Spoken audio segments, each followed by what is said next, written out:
live.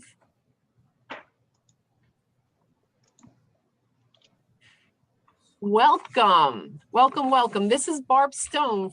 I am one of the business counselors, coaches here at the Wise Women's Center. So I'm so pleased to have you here today. And just to give you a little bit of a background on the Wise Women's Business Center, we are here, and I want a little bit of a script here to read to make sure it's right. So we really help female business owners and people that want, women that want to start putting their good work out in the world. We help support you in doing this. So we offer this by different courses, classes, lots of resources, and one-on-one coaching, counseling to help you really put that thing out in the world. And one of the things we do offer here is this power hour. We started it back probably last spring in 2020. And it's a means for you to be able to get familiar with different topics that will help you grow your business. And today we have the pleasure of really talking to several professional individuals in the HR field that will help you as you're thinking about hiring employees, as you are thinking on bringing more employees on. What are some of the considerations that you really need to do here? Because this is about you, knowing that you don't have to go it alone. So today we're going to be talking about managing human resources for your small business. And I would like to introduce a few people, and then I'm going to allow them to introduce themselves because they will be able to do it better than I. Rita Marble, who was originally from Pinnacle, and she is now working for Quadrant Biosciences. So exciting. What a shift there to really be able to, again, help another business move forward. Maggie Hall, who works with Pinnacle there. She is their customer service rep. And also Beth Eckert, who is now the director at Pinnacle. So ladies, I will allow you to further introduce yourselves and then we'll take it away. So Rita, why don't we start with you? Yeah, hi. So I am Rita Marble with Pinnacle, today with Pinnacle Employee Services, Director of Employer Solutions, which simply means we help you with your HR stuff.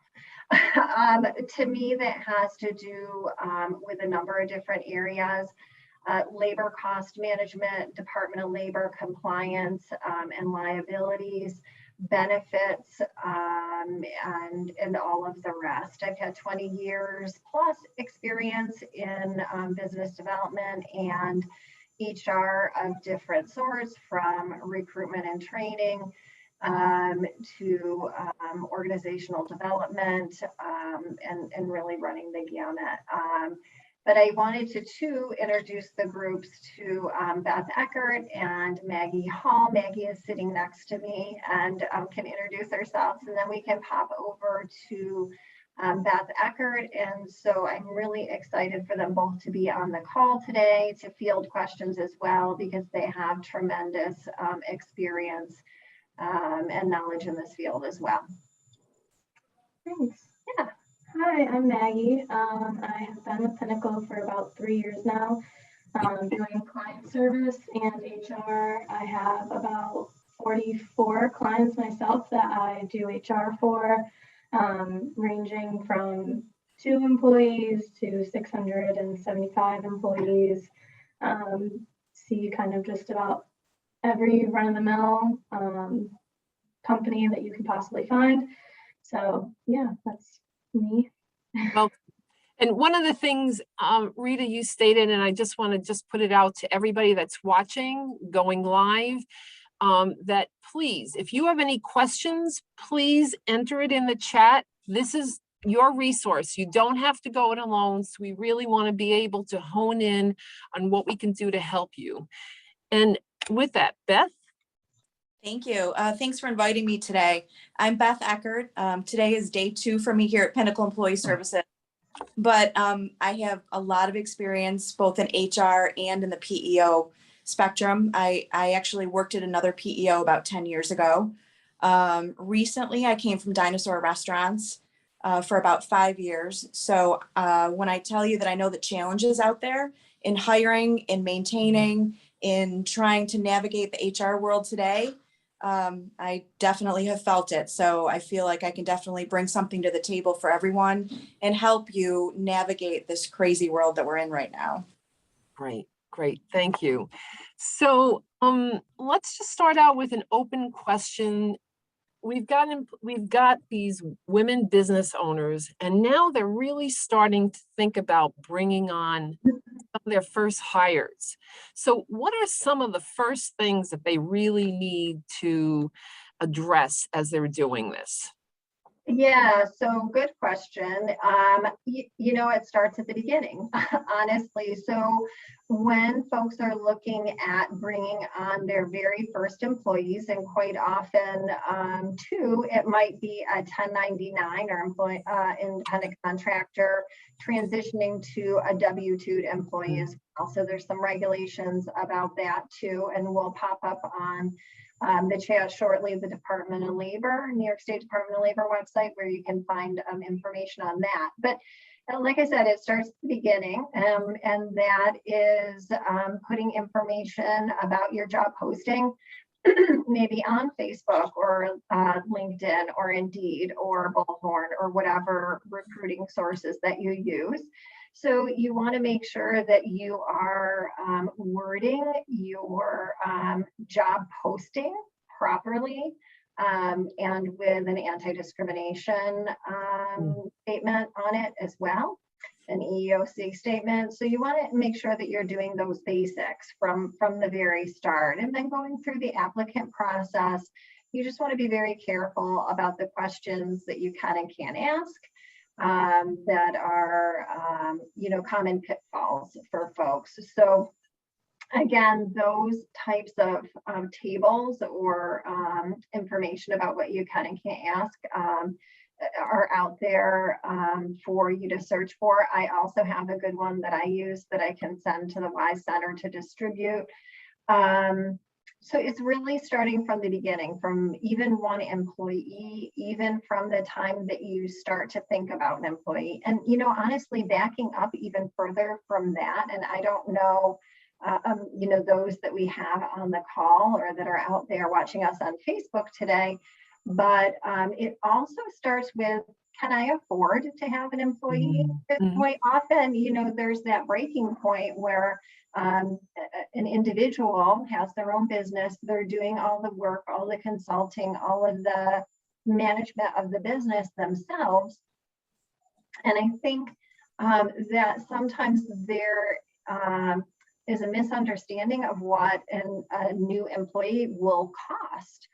So it's not just if you're bringing on an employee and you're going to pay them $50,000 a year, they're not going to cost you $50,000 a year. It's $50,000 a year plus all of your mandatory, labor burden items, Medicare, Social Security, state and federal unemployment, some kind of administration, benefits and 401k maybe. And all those things add up. So you really want to look at all of your labor costs to really calculate that out and see what the true cost for adding somebody to your team is. And that can go with if you have one employee or if you have 500.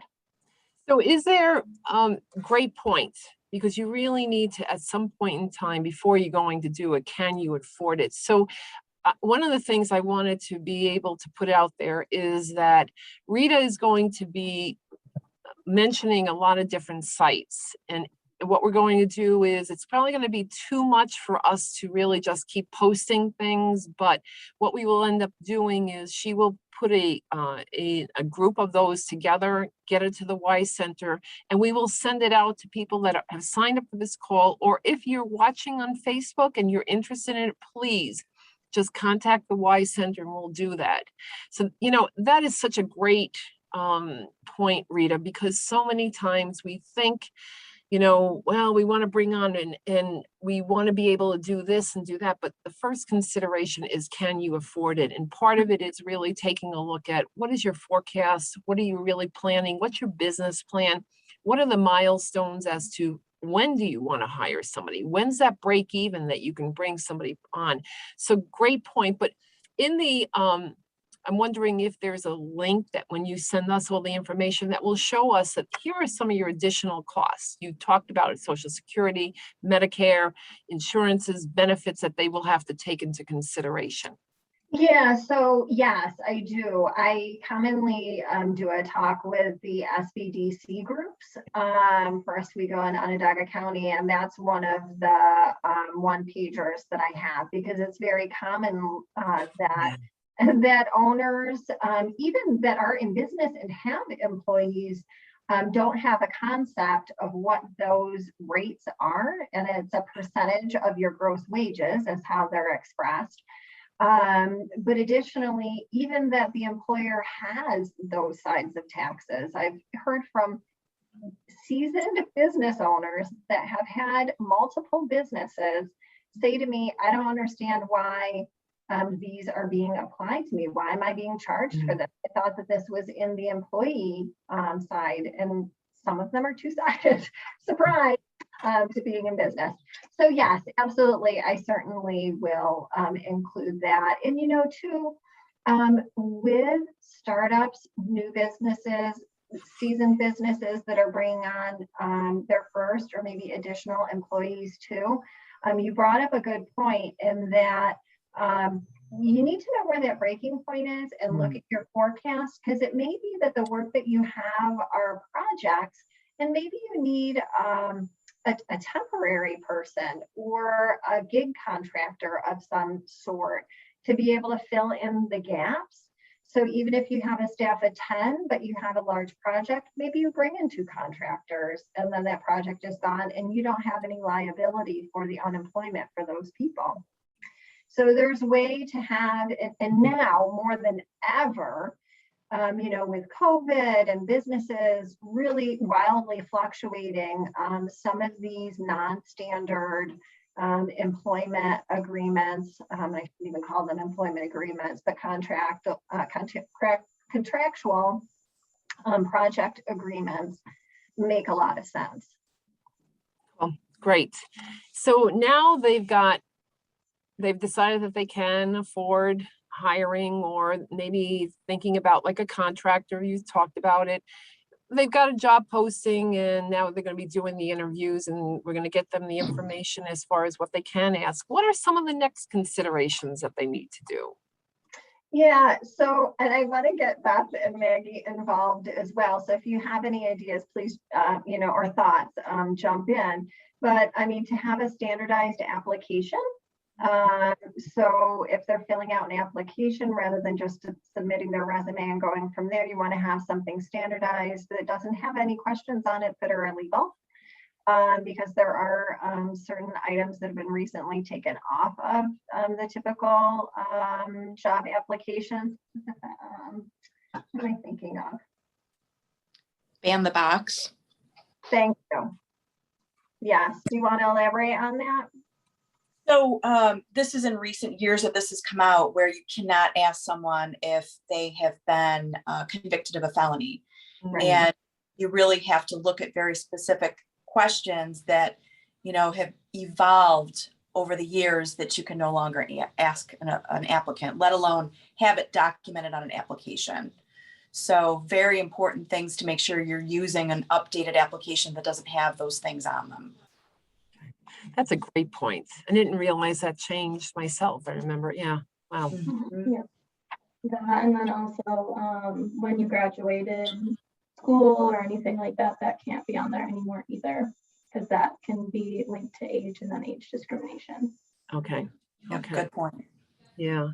So now we got the interview process, and now we're bringing them on, we're hiring. What is part of the documentation that's needed for the actual hires? Yeah, so there's a lot of regulated forms that you need to have on file, and there is a specific way, and I'm smiling because it seems silly, but it makes sense, and it's simplification, but you need to file them in certain ways. So you have your standard application and resume that you can keep in an employee file, but then anything having to do with the I-9, which is the eligibility verification to work in the US, that typically you write down their ID information, date of birth on there, that can't be stored with the actual employee file because it could potentially have a photo from an ID, which I always say just write down the information and shred that. Do not keep photo documentation of anybody ever, even if it's in a separate file, because that could, again, be a discrimination issue. So to file that in a separate file, but I mean, there's all the standard regulated forms. So you need to have your 195, which is your wage verification. We mentioned the I-9, which is your employment eligibility verification, and certainly the federal and tax form, state tax forms. Okay, great. Now now you've got this employee onboarded. Now, well, what do you do with them? You talk about benefits, and what's the next step for them? Yeah, so I mean, in this environment, it with recruitment and onboarding people, that is such a tremendous task in and of itself, honestly. I feel like I need to, and I will get to what you're speaking to in benefits, but I think it kind of plays together in that a lot of companies are rethinking their benefits, their compensation programs, bonuses for new hire bonuses, and things to attract candidates to their jobs, no matter what industry they're in, whether it's a dishwasher or a physician. There's these hiring bonuses out there. There's increased comp packages, increased benefits contributions. There's all kinds of things happening really to draw that candidate into your organization. So those are all things, that you can look into, and there's a lot of creative stuff going on out there, which is great, but make sure that you're doing it in a standardized format so that there's no discrimination claims. But yes, so benefits, I wanted to mention that because it did play into benefits, but benefits is huge. And I wrote down a list of a couple of things that typically come up for these small businesses that we talk to. Recruitment, benefits, 1099 versus employee status, and regulations for companies under 50 are like always top up there. But benefits is huge because if you're looking to bring on employees in this environment, benefits is one of the things that is a giant draw in consideration for them. So how does a small business link into that, I guess, is, something that maybe we can talk about. And I don't know if anybody has any questions or feedback on how they've located it. Certainly in New York State, you have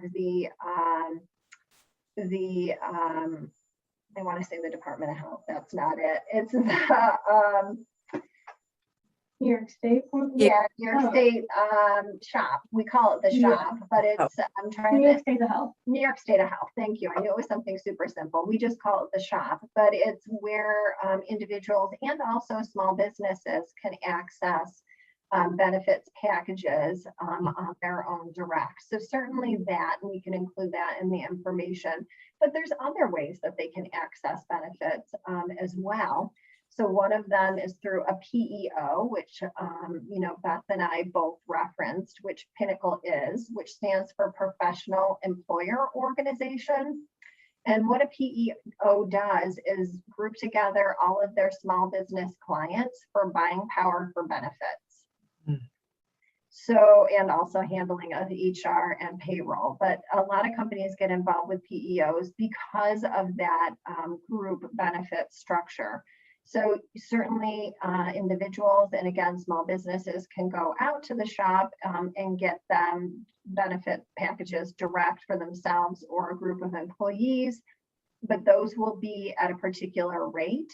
And PEOs, including Pinnacle, are able to negotiate experience rated plans at the size that we are, so they'd be less expensive for the same plans. So I just want to put that out there. Yeah, so let me ask you, one of the things, Rita, is if somebody were to go to an organization like you, a PEO, what would be the benefits as far as you're doing some negotiation, and but at what point in time would it be beneficial for them to contact someone, an organization like yours? Yeah, so, honestly, it's really dependent on the individual and the business. But we have clients of two people. Clients of one. We have clients of one. We have clients of one person that probably is, I'm guessing, with us to access benefits. And then companies like Maggie had mentioned, up by the 600 employee mark in multi-states with several locations. So it kind of runs the gamut, but there's, not to get too into PEOs, but I'll just quickly say there's four main areas that a PEO handles, and that's payroll and payroll taxes, HR and compliance, workers' comp administration, and then benefits.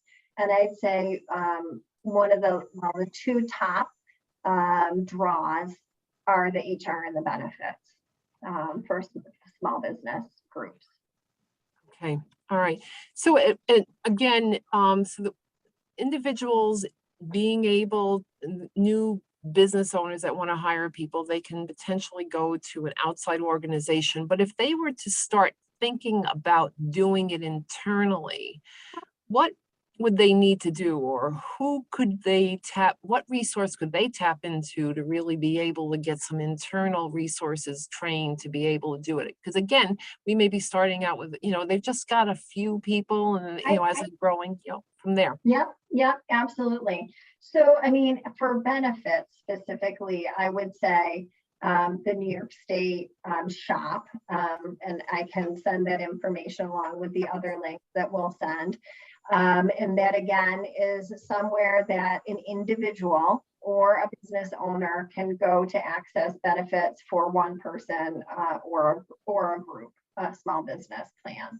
And there would be a number of different plans to choose from. They can compare them, look at the rates and all of that, and contract direct with the providers. They could also go to a broker.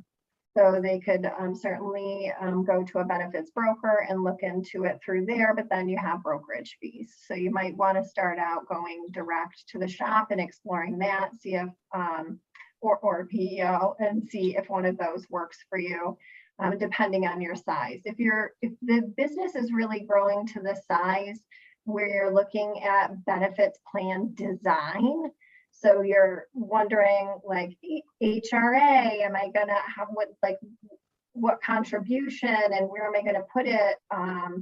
Then maybe a broker is, where you want to be. And then for HR services, resources, and information, honestly, a lot of it is right on the New York State Department of Labor website. So that's a terrific resource. I still look at that often. So if you go to, it's just dol.ny.gov, and again, I'll send the information, and you plug in whatever, question you have in the search box, 1099 versus employee status. What is the minimum wage? Can I pay my servers a different rate plus tips? Job benefits. Whatever it is, there's a lot of good information on there.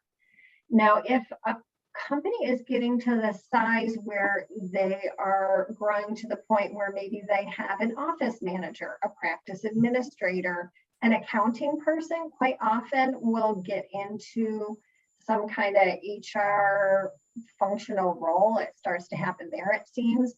And if a company is to that point, then maybe getting that person or persons or the owner of the business involved in SHRM, the Society for Human Resource Management. And there's a lot of great resources on there. There's seminars. Maggie and I are both certified through SHRM. Beth is also certified. So they have a lot of great resource tools, templates that somebody could use. Okay, great. Thank you. One of the things that sometimes business owners, they walk into the business and trying to put their good work out in the world. And now we got HR, we got hiring, and now there's also this thing called different HR regulations, and they just don't know what they don't know. Right. So what are some thoughts to be able to help small business owners really demystify some of those regulations? And again, where's a go-to place for that?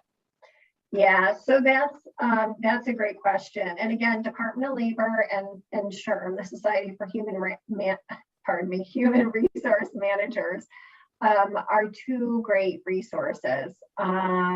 Because there are, I mean, even with one employee, with your first employee, and I tell people this all the time, it could be one person, it could be a part-timer, it could be your kid, it could be your mom, it could be your best friend that's working with you in the business.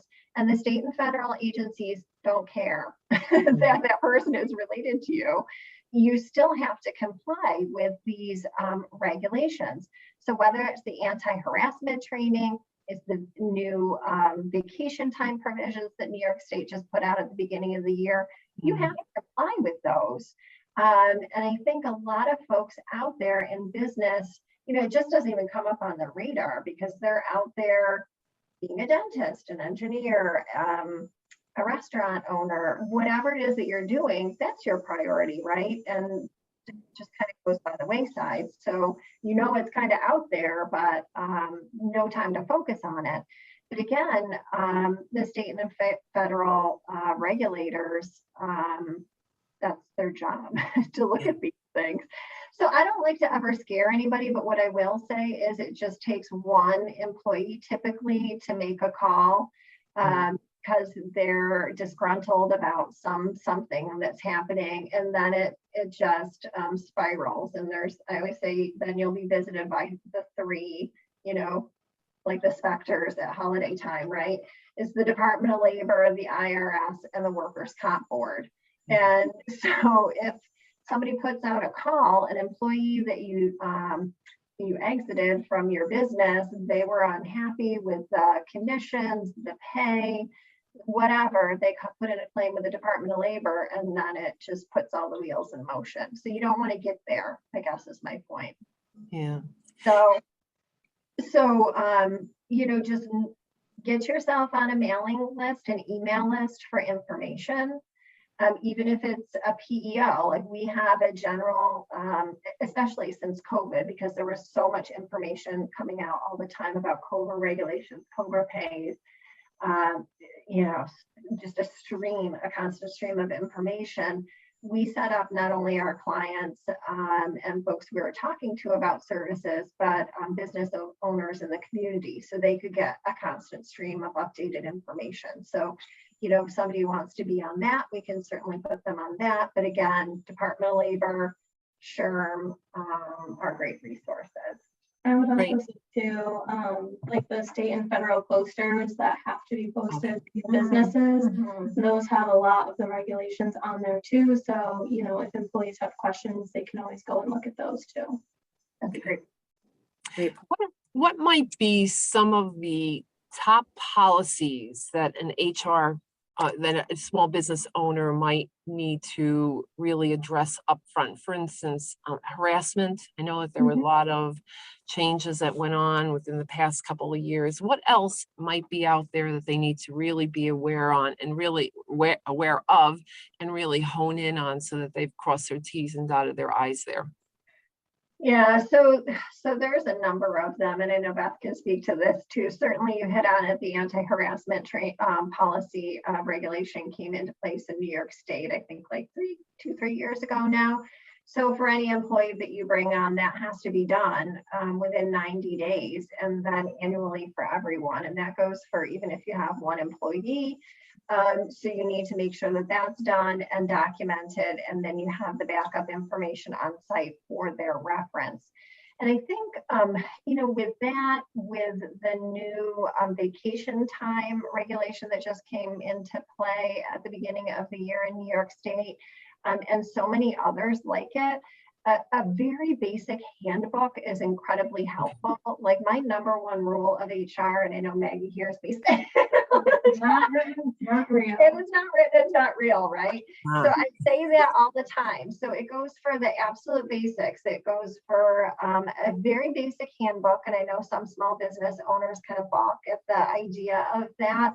But it's really important to have that in place to communicate your expectations for the employees, to put out all the state and federal, regulated items, and for a reference tool for the employees. So it really is important. You can, put all those things in there that we were talking about, including an employment at will statement, because New York State is an employment at will state, meaning the employee, you can terminate them for any or no reason, and they can leave also.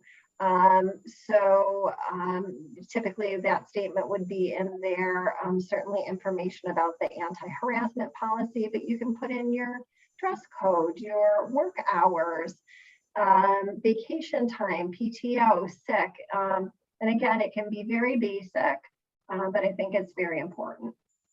So I'm assuming that there are also resources out there for just a basic handbook template that you can go online and find. Perm would definitely be a good one. Yeah, SHRM is terrific, and you need to just be aware too, if you're Googling it, be incredibly aware of what you're looking for, because New York State regulations are different than other states. And there's some things that we have in place, like the anti-harassment and the paid sick time regulations, that other states don't have. And, similarly, other states have different regulations that might not apply here. So depending on if it's just a New York State company, if you have employees outside of the state, all of those things come into play too. Certainly PEO has put together handbooks for folks and job descriptions, but yeah, if you're looking online, there are a lot of templates. You just want to make sure that you're state specific. And you want to make sure it's updated too. Right. What was that? I'm You sorry. want to make sure it's updated too. Okay. SHRM has a great tool. I think it's about $300, but you go in and you choose actually to build your handbook depending on where your employees are located. And it really spits out specific things that you want in the handbook aside from the normal requirements. And it makes it very, specific to the company. But that's a kind of a template that you start with, and then you add depending on what your wants are. Great.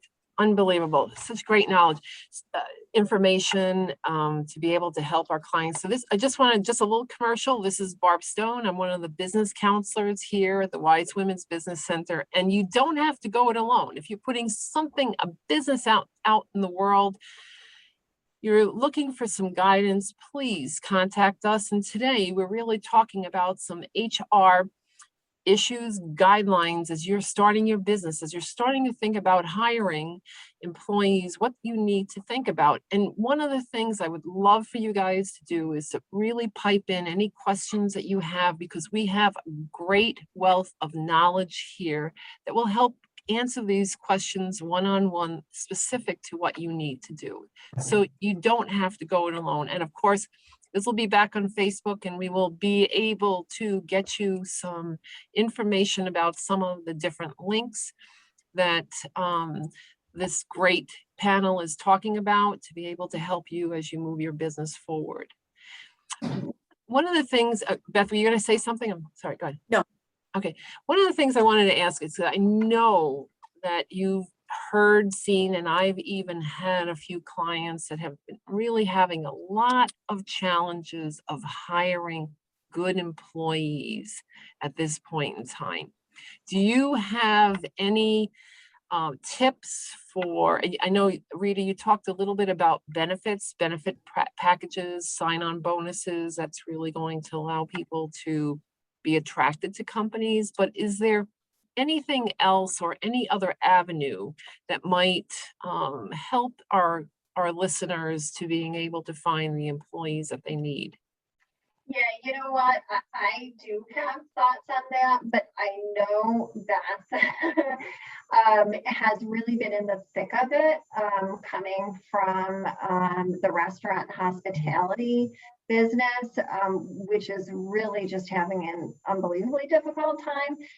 Maybe I'll throw it over to her to see if she has any tricks up her sleeve that she can offer.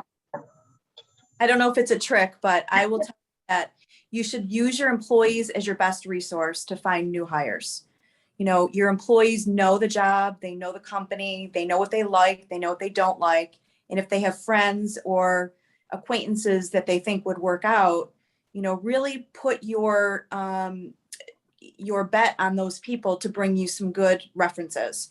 Employee referral programs are probably the best way that you can get new hires in the door at this point, especially since the traditional ways of trying to hire are not working for the most part. So really be flexible, get the word out to your employees that you want to reward them for bringing in hires, and, you know, set some reasonable expectations. So you don't want to give a referral bonus when someone starts right out of the gate. You really want to do it maybe 30, 60, 90 days to make sure that you've got a good hire, somebody that's going to stay.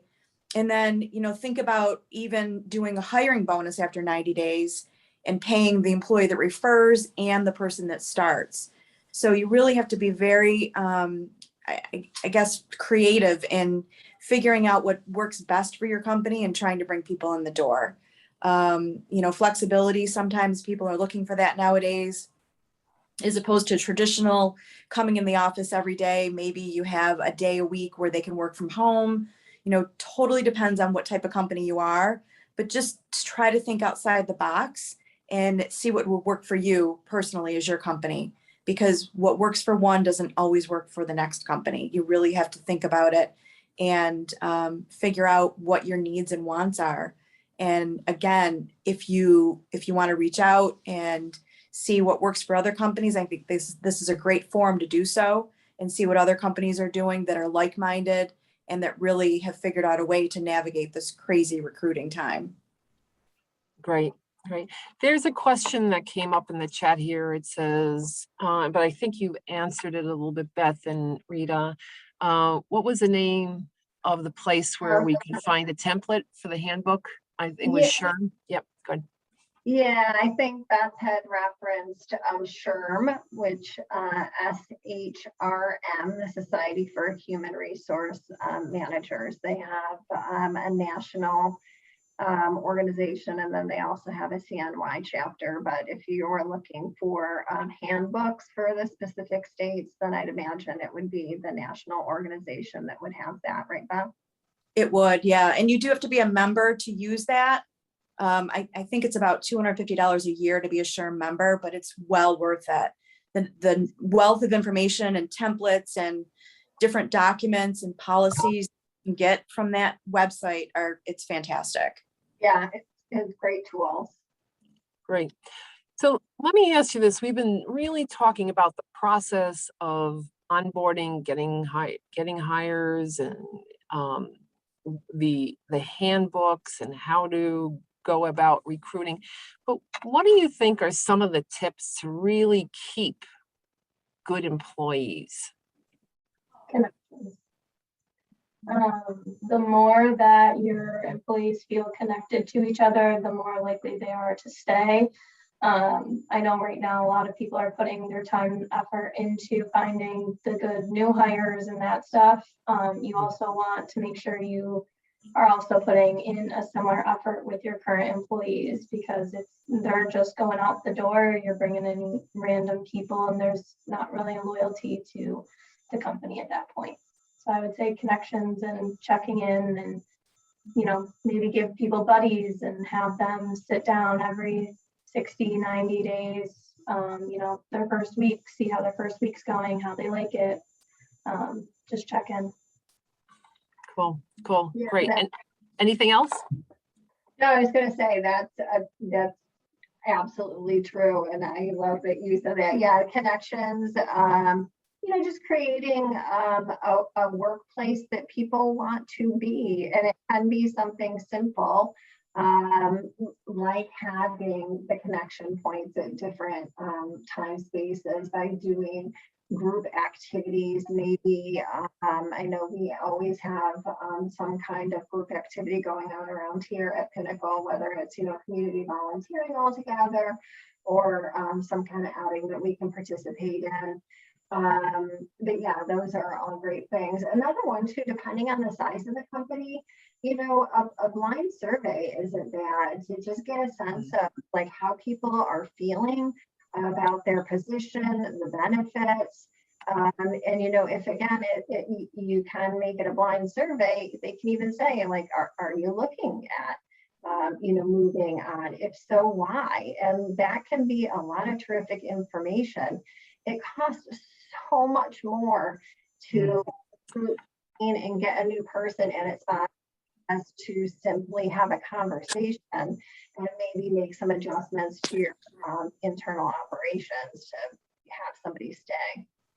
That's, Rita, that is such a great point, because you have gone after the recruitment, the onboarding, getting them all brought up to speed, the training that goes on when you bring on new employees. And then if you can't create that culture and that environment, you've really lost a lot there. So absolutely great points here. Beth, is there anything like within the restaurant business that you had tried or let's say what worked in really trying to maintain and keep employees? Well, it's unfortunate that I think that we had to constantly rethink the starting wage for all positions. And, it's a big topic, the living wage, what people are earning, and getting them to not leave that industry.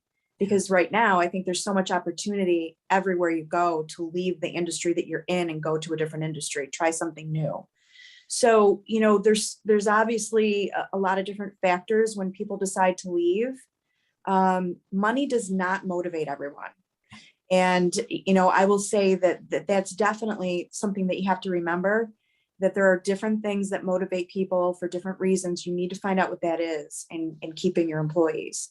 So it may be if you have an office person that, they have obligations at home, which are making it difficult to concentrate on their work. You really need to dig in and find out what those are in order to keep people and keep them focused. And in the restaurant industry, it's very difficult to keep people, especially if you don't look at the wages all the time.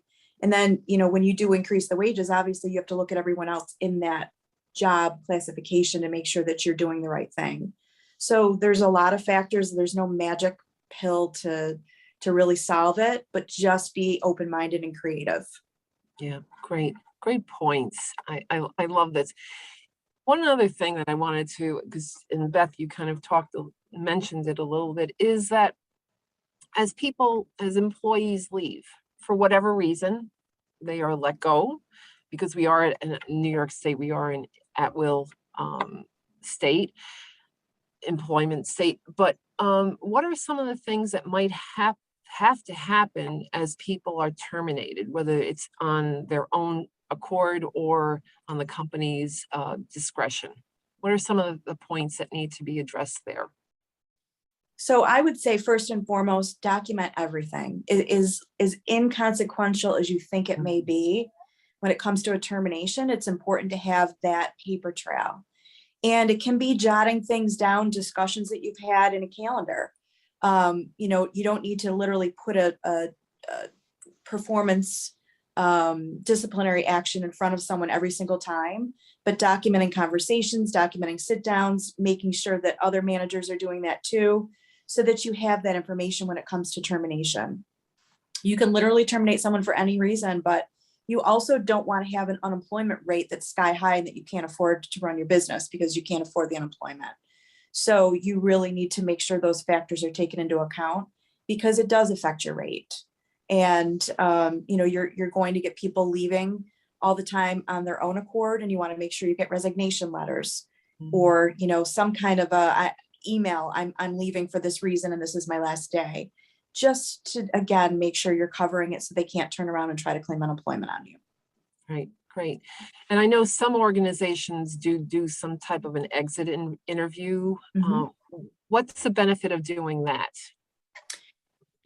Obviously if people are leaving because you're terminating them for performance, that's not a reason to give someone an exit interview. And I think it's pointless. But if you do have people that are leaving because they're going out and they're doing it on their own and voluntarily quitting, it's very important just to get a snapshot of what their life was working for you. What did they like? What did they not like? What would have made them stay? And that's insightful information that can help you to prevent the next voluntary resignation. Great, great. Yeah. So we're going to be wrapping up here, but if there are any other questions from the population watching online or here on Zoom, please just pipe in. And ladies, if there's one more tip that you could give to our small business owners in regards to HR that would really, really just stick with them, what might that be? I have to go back to my standard that I always use, and even Beth was referring to it just now as she was talking about the lead up to a separation from the company, is documentation. So again, if it's not written, it's not real. That's my number one. Anything else, Beth? Boy, I would say Rita really hit it on the head, but I would definitely recommend having a handbook. I think that that's critical for any business, no matter what your size. And it really sets the tone for your employees and what the expectation is. So set the expectation early by having that in writing. Okay, great. And Maggie, anything you'd like to add? Just enjoy being an owner, and it doesn't always have to be work. There can be fun things. But at the end of the day, there are jobs to do. So people do have to be professional and keep everything, in check. So enjoy it, but also make sure you're doing your job. Great, great. Thank you, ladies, so much. So again, this is Barbara Stone. I'm one of the Wise Women's Business Center coach counselors. And if you're interested in any counseling or any help, please go to thewisecenter.org and sign up for just get questions answered. We're here to help you and support you in your business because you don't need to do it alone. And I'd really like to just thank our panel because this has just been an unbelievably great discussion about HR things you need to do for your small business. So I'd like to say thank you to Maggie Hall, Rita Marble, and Beth Eckert. Thank you for your insight, your input, and your knowledge. And thank you for taking time out of your day to be able to be here to support the Wise Center. Thank you. It was a pleasure. Thank you. All right. Thanks.